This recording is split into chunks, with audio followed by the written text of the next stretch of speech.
जय हिंद दोस्तों, खुशखबरी और उम्मीद बड़ी। हाँ जी दोस्तों, कहते हैं कि यदि कोई कहेगा कि मुझे मौत से डर नहीं लगता, या तो वो झूठ बोल रहा है या फिर वो गोरखा होगा। हाँ जी दोस्तों, कितनी अच्छी बात है। और ये हमारे माननीय प्रधानमंत्री जी का वीडियो है। ये जनरल मानेक शाह साहब का कोट था। उन्होंने कहा है कि यदि कोई कहता है कि उसे मौत से डर नहीं लगता तो वो झूठ बोल रहा है, नहीं तो वो गोरखा सैनिक होगा। और गोरखा और भारतीय यानी सेना की शान होते हैं। चाहे वो स्पोर्ट्स में देखिए, चाहे आप एंटरटेनमेंट में देखिए, ईमानदारी में देखिए, वफादारी में देखिए। और दुर्भाग्यवश अग्निवीर योजना जब से लागू हुई है, नेपाल सरकार ने अपने युवाओं को भारतीय अग्निवीर या अग्निपथ योजना के तहत भारतीय सेना में जाने से रोक दिया है। लेकिन दोस्तों, खुशखबरी इस बात की कि 12 अगस्त को बड़ा एजिटेशन होता है और वहां पर इस बात की मांग की जाती है, यानी हम बेरोजगार और रोजगार के लिए हम खाड़ी देशों में हम गाय बकरी भैंसें चराते हैं, घरों में बर्तन धोते हैं। हमें नहीं चाहिए, हमें सम्मान और स्वाभिमान की नौकरी चाहिए, इज्जत की चाहिए। हमें भारतीय सेना में अग्निवीर भर्ती होने के लिए सरकार से कहा है कि आप इसके लिए राजी हो जाइए। इसी बीच हमारे chief of army staff general Dheeraj Seth साहब का दौरा अभी चल रहा है, यानी वो अभी नेपाल में, और वहां पर नेपाल के बड़े बड़े जो अधिकारी हैं, राष्ट्रपति, प्रधानमंत्री और वहां के जो भी सेना अध्यक्ष हैं, उनसे मिलकर के शायद अब ये बात बनने वाली है। तो दोस्तों, अभी आपने ये वीडियो देखे, कितना आपको अच्छा लगा होगा जिस तरीके से गोरखाली सैनिक को कहा जाता है। और दोस्तों, एक वीडियो है जो बहुत जबरदस्त वायरल हो रहा है।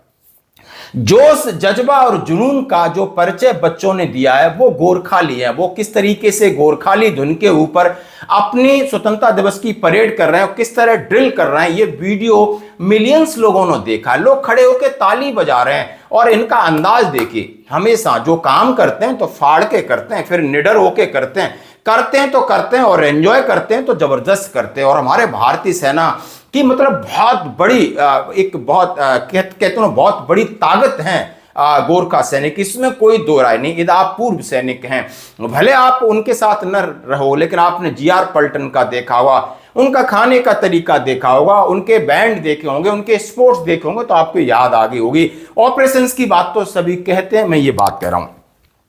मैं क्यों कह रहा हूं? भारतीय सेना को अग्निवीर भर्ती की जरूरत, खाड़ी देशों में नौकरी नहीं, नेपाल में पूर्व गोरखा सैनिकों का विरोध प्रदर्शन। इस बात का मैं स्वागत करता हूं कि अग्निपथ योजना का भविष्य सुनहरा ही होगा और सरकार इसको ज्यादा से ज्यादा रिटेंशन भी करेगी, इस बात को निश्चिंत रहिए। और उसके बाद यहां से यदि वो कुछ निकलते भी तो उन्हें जॉब मिलेगा। ये बात पक्की है, ये बात बिल्कुल पक्की है। अब मैं ये कहना चाहूंगा, बड़ी खुशी है, पर्सनल हमें बहुत खुशी है कि कम से कम हमारे गोरखा यानी नेपाली भाई हमारे गोरखा राइफल्स का हिस्सा बनेंगे। ये शायद इसकी सुगबुगाहट आपके सामने हो गई है।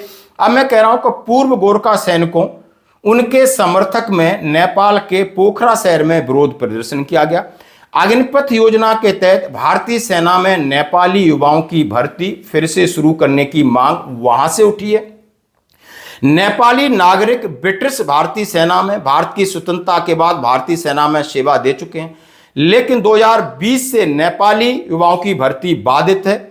यह प्रदर्शन भारतीय सेना प्रमुख जनरल धीरज सेठ की निर्धारित नेपाल यात्रा से कुछ दिन पहले हो रहा है। यानी आप ये समझ चुके होंगे कि अग्निवीर योजना लागू हुई तब से नेपाली युवा हैं जो भारतीय सेना का हिस्सा नहीं बन पा रहे हैं, और दुर्भाग्यवश से अभी आप समझ सकते हो 5 से 6 साल हो गए हैं। अब ये मांग उठने लगी है, हमें भी लगा है इनकी जरूरत है। अब नेपाली पूर्व सैनिक हैं वहां पर धरना प्रदर्शन कर रहे हैं, चीफ ऑफ आर्मी स्टाफ का वहां पर जाना, और इसकी एक पहल अब दोनों तरफ से शुरू हो गई है। यानी हम समझ सकते हैं कि आने वाला कल में फिर ये हमारे गोरखा राइफल्स के हिस्सा होंगे। तो दोस्तों, आप देख सकते हो और इनके वीरता के आप समझ सकते हो। नेपाली युवा रोजगार के लिए खाड़ी देशों में जाने की बजाय भारतीय सेना में शामिल होना पसंद करते हैं। आप समझ सकते हो, खाड़ी आप देशों में आप जाइए, कहां पर किसकी चाकरी करोगे, कहां गाय भैंसे चराओगे, भेड़ चराओगे, घरों में काम करोगे, यानी कहीं ना कहीं शोषण होता है। लेकिन पैसा भी मिल जाएगा, लेकिन सम्मान वो कहां मिलेगा यानी, और वो सम्मान आपको भारतीय सेना हमेशा देती आई है। और दोस्तों हम इस पहल का स्वागत करते हैं।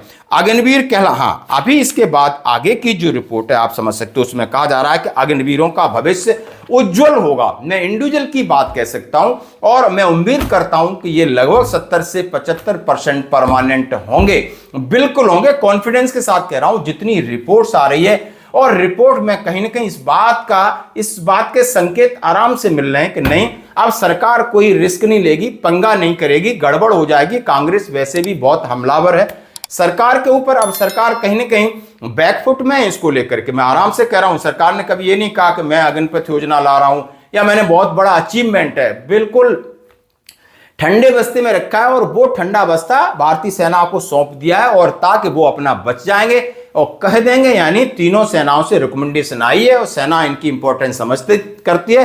तो यानी हम देश कहते हैं ना कि सेना का हम सम्मान करते हैं और सैनिकों की बात को हम पूरी तरजीह देंगे। सरकार ये नेता अपना पीछा तो छुड़ा लेंगे। यानी उन्होंने जो प्रयोग किया था वो कहीं ना कहीं अब वो खुद समझते हो और आप भी समझते हो। तो दोस्तों इसके ऊपर आप एक कमेंट्स करो, क्या गोरखा नेपाली युवा भारतीय सेना का हिस्सा बनेंगे तो क्या भारतीय सेना मजबूत होगी? बिल्कुल होगी, डंकी की चोट पे होगी। चाहे आप समझ सकते हो हमारे पुराने सीडीएस जनरल रावत साहब को जरा देख लिए, मानिक साहब हमारे लीजेंड हीरो, उनको उनकी बात सुन लिए, माननीय प्रधानमंत्री जी की बात सुनिए। जितना जीआर जिसने कमांड किया वो सीना चौड़ा करके कहता है कि मैंने जीआर कमांड की, गोरखा राइफल्स कमांड की। तो कुछ न कुछ तो है ना भाई मेरे। धन्यवाद।